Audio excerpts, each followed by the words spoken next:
Royal Guard's powerful reaction shocks everyone. The afternoon sun bathed the grand facade of Buckingham Palace in golden light, highlighting the historic beauty of one of the most famous landmarks in the world. Tourists from all over the globe stood in awe, cameras flashing, capturing the sight of the imposing Royal Guards, men trained to uphold one of the most disciplined and prestigious traditions in British history. For many, this was a moment of admiration. A chance to witness a symbol of dedication and military excellence firsthand. But not for Frank Dawson. At 45 years old, Frank was the kind of man who thrived on attention.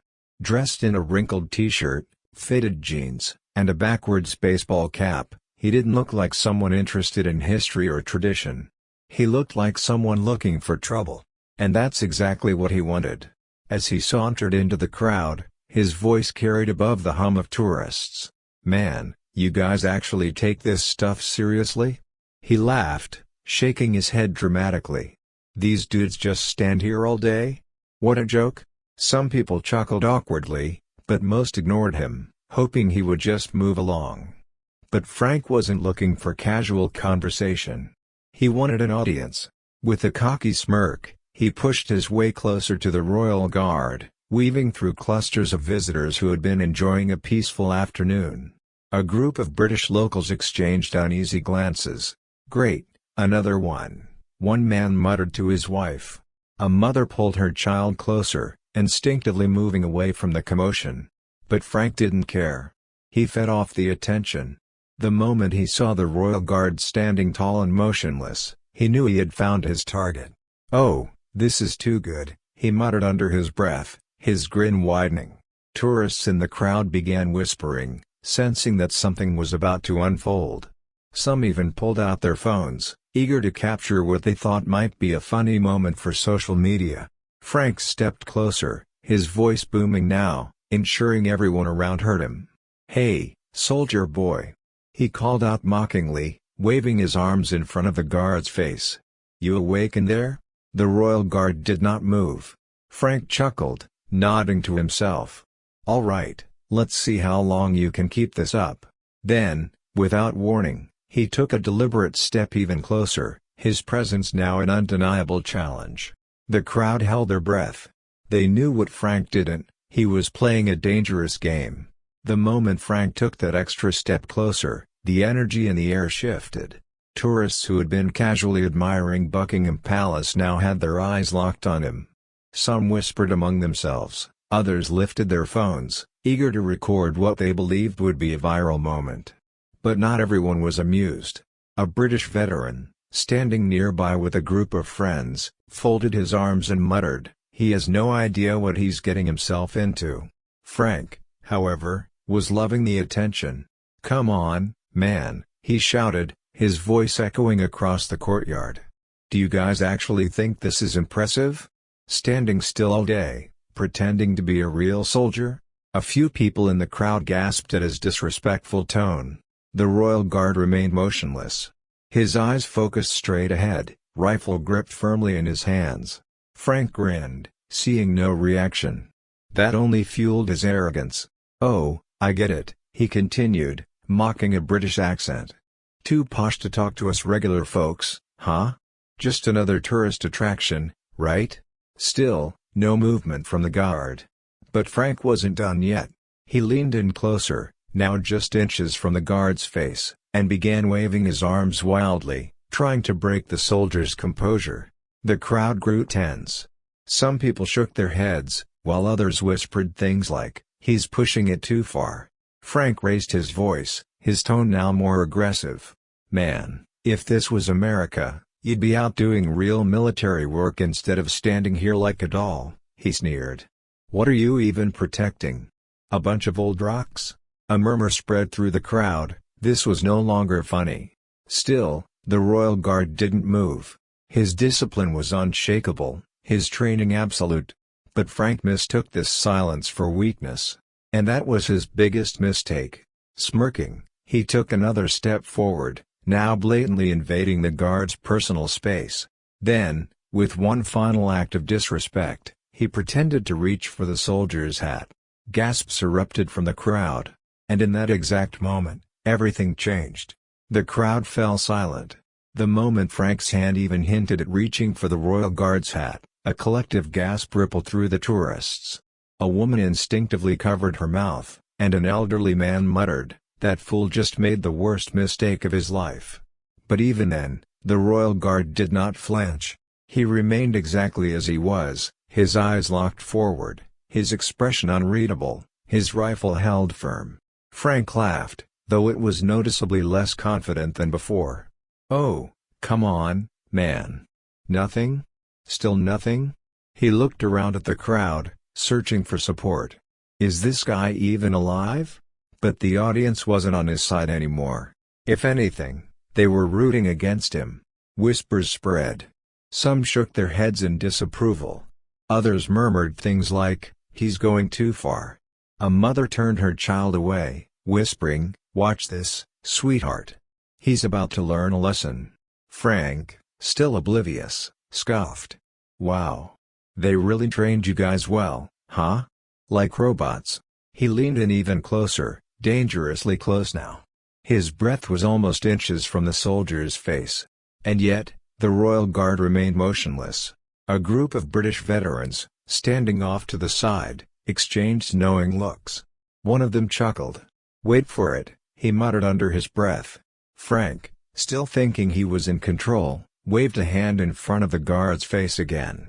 Nothing. He stomped his foot next to him. No reaction. Then, in an act of pure arrogance, Frank clapped his hands loudly right next to the guard's ear. That's when the air around them seemed to shift. The royal guard's knuckles whitened against his rifle. Those standing closest could see a tiny flicker of tension ripple through his shoulders, not fear, not hesitation, but something else entirely. Something like a gathering storm. The tourists watching could feel it coming. Frank, however, was still too ignorant to realize. "Unbelievable," he muttered, shaking his head. "This is pathetic." Then, with the confidence of a man who had never faced real discipline in his life, he took his final, most reckless step forward. And that was the moment everything changed. The moment Frank took that last step forward, everything snapped into focus. The crowd tensed, eyes widening in anticipation. Parents instinctively pulled their children back. A man near the front, who had been filming the entire incident, tightened his grip on his phone, sensing something major was about to happen. And then, the royal guard moved. Thump. The deafening stomp of the soldier's boot against the stone courtyard shook the air. The sound wasn't just loud, it was authoritative, a clear and undeniable warning that echoed across the entire square. Frank jumped back, startled. His cocky grin flickered. For the first time, he looked unsure. But the royal guard wasn't finished. In one fluid, perfectly executed motion, the soldier shifted his rifle forward, lowering it slightly, not enough to aim, but enough to send a very clear message. And then, in a voice so powerful it cut through the air like a blade, he barked. "Stand back." The words weren't just spoken, they were commanded. The sound of it rippled through the crowd, hitting Frank like a shockwave. His body stiffened, his confidence visibly shaken. The tourists, who had been whispering moments ago, fell completely silent. A British veteran, watching from the sidelines, gave a knowing nod. "That's it," he muttered. Frank stammered, trying to recover. His hands twitched slightly, as if debating whether to raise them and surrender or double down on his mistake. He looked around, searching for support, but the crowd was no longer on his side. Instead, they were watching the royal guard. The soldier had returned to absolute stillness, his rifle still angled in warning. The energy around him was different now. He was no longer just a ceremonial figure. He was a trained soldier, enforcing authority. Frank swallowed hard. For the first time, it hit him, this wasn't a joke. This wasn't some tourist attraction where he could do whatever he wanted. This was real military discipline. And he had just crossed a line he never should have. Before he could even process his next move, two uniformed security officers emerged from the crowd, and Frank realized, too late, that his game was over. Frank barely had a moment to react before he heard it, the sharp, authoritative voice cutting through the air. Step away from the guard now." His heart slammed in his chest as he turned his head to see two uniformed British security officers moving toward him with purpose. Their postures were rigid, professional, and entirely unamused. The once confident man, who had just been mocking a trained soldier, suddenly looked much smaller. The crowd sensed the shift. What had started as a disrespectful stunt was now a serious incident. The tourists who had been recording weren't laughing anymore, they were waiting to see how bad this would get. One of the security officers, a broad-shouldered man with a firm gaze, locked eyes with Frank. "Sir, you have interfered with an active-duty soldier. Step back immediately or face legal consequences." Frank opened his mouth, but no words came out. The bravado that had fueled him earlier? Gone. The security officer took another step forward, his presence overwhelming. "This is your final warning." Frank threw his hands up defensively. Whoa. Relax, man. I was just joking around." The second officer didn't look amused. "Harassing a royal guard is not a joke. Step back now." Frank's face flushed red. He turned to the crowd, as if hoping for someone to back him up. But the same tourists who had once been his audience were now looking at him with disapproval, some even shaking their heads. He had no supporters. His wife, who had been standing far back, covered her face in embarrassment. Realizing that he was on the verge of real trouble, Frank finally took several steps backward, his posture deflated. Only when he was safely outside the restricted zone did the security officers relax slightly. One of them motioned toward the royal guard, who, despite everything, had never broken his discipline. With perfect composure, the guard returned to absolute stillness. The moment was over. The crowd exhaled.